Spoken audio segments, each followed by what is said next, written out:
Okay, we're going to pick up with where we left off today,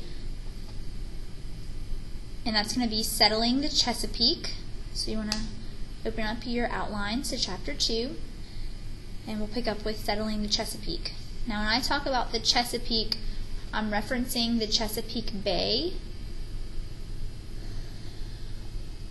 but it's really a region, and as far as the region, I'm referring to two specific colonies, and those will be Virginia and Maryland.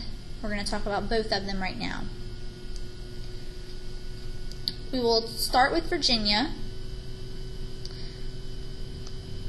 Virginia was the first British colony.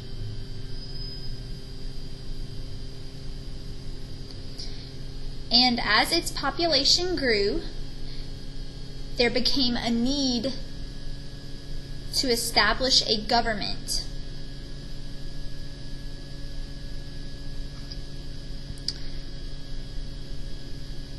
So we're going to see the first kind of form of government, the first colonial legislature established, and that is the House of Burgesses. You can see it spelled out on my PowerPoint right now. So the House of Burgesses is the first colonial legislature. And you all know legislature just means Congress or governing body, lawmaking body. The House of Burgesses is also the first representative democracy in the New World.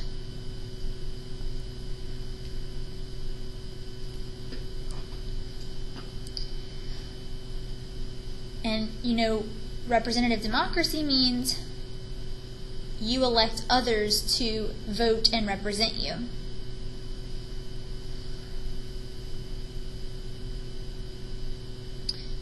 Now, unfortunately, not everyone can participate in government at this time in history. So to elect your leaders and also to even participate in the House of Burgesses, you had to be a white male property owner.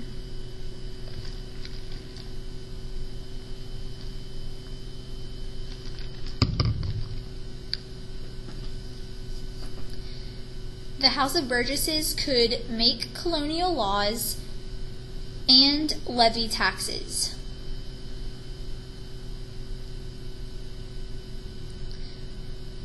And levy taxes just means to pass taxes, to tax within Virginia.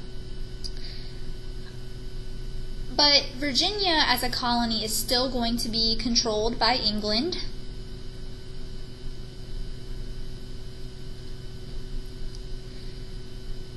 King James I will take complete control over Virginia and make it a royal colony.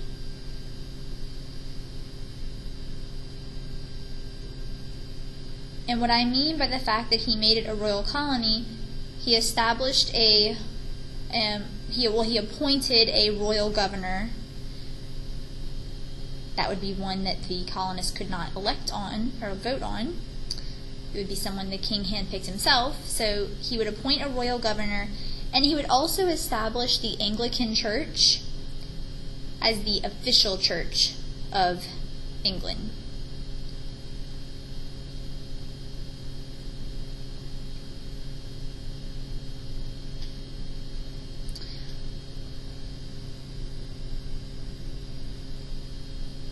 Sorry, not the official church of England, the official church of the colony, meaning everyone has to practice that faith. Okay, so we're now going to move on to Maryland.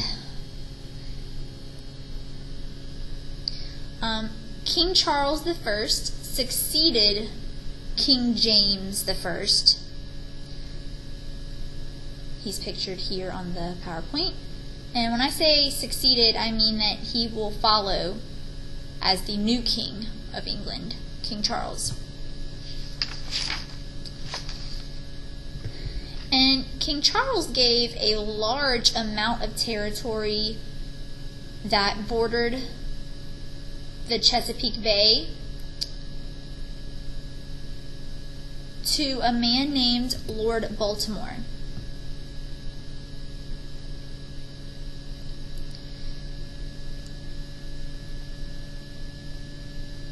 Now, Lord Baltimore will actually name this territory Maryland,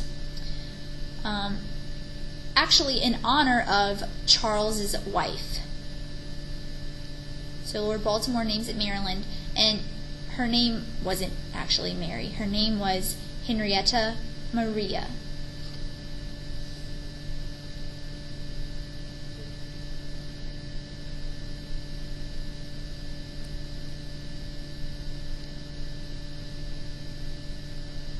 And the other thing that's important about Lord Baltimore is that he was Catholic.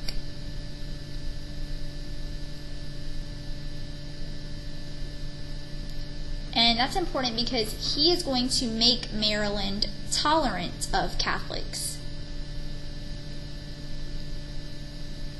It's not going to be like how it is in Virginia, where you have to be a member of the Church of England.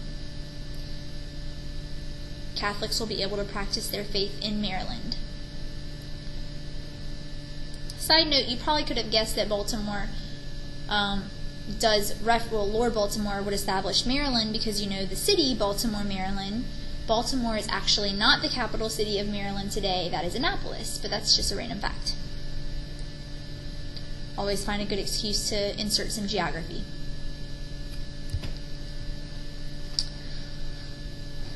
Okay, so the last thing I want to talk about in this screencast is tobacco. Tobacco is the foundation of the economy in the Chesapeake colonies.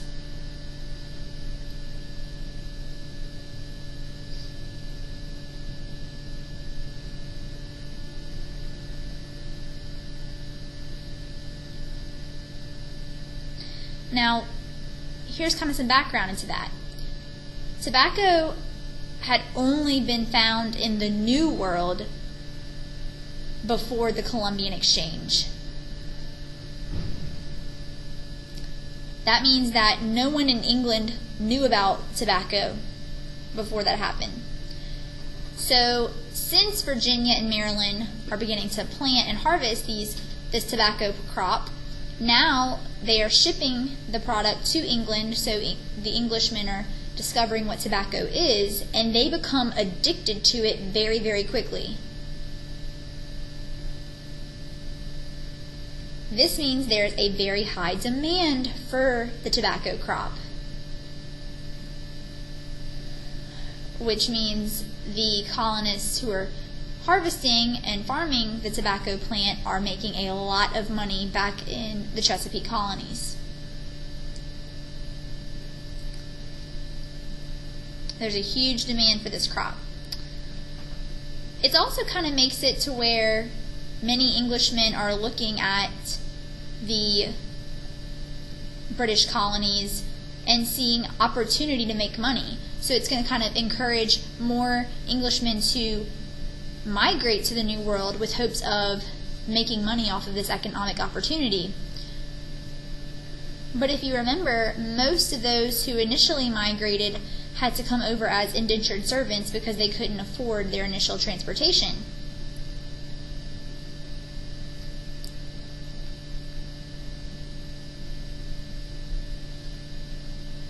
Well, indentured servants were a great investment for plantation owners.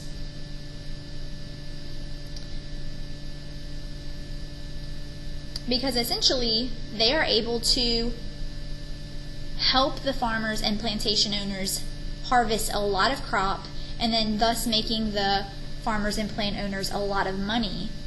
So they kind of like surpass what they initially cost for the farmer to help transport the individuals to America. Yes, they had to fork out the money initially, but now, after all the money they're making off of their hard work, they're well worth it.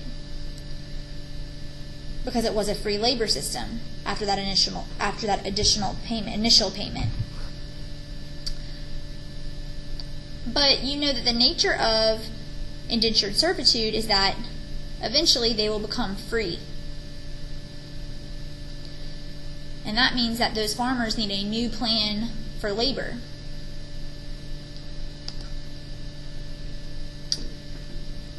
So we're going to first see the first African slaves imported into Jamestown in the early 1600s.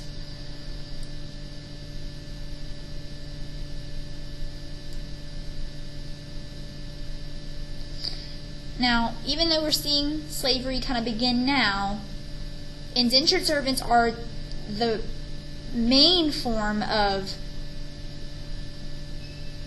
labor for these plantation owners, at least for now.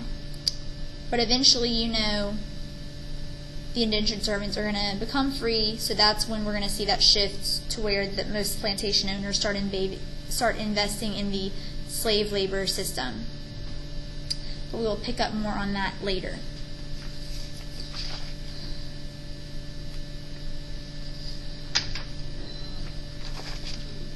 Alright, so we're going to stop with the notes right here.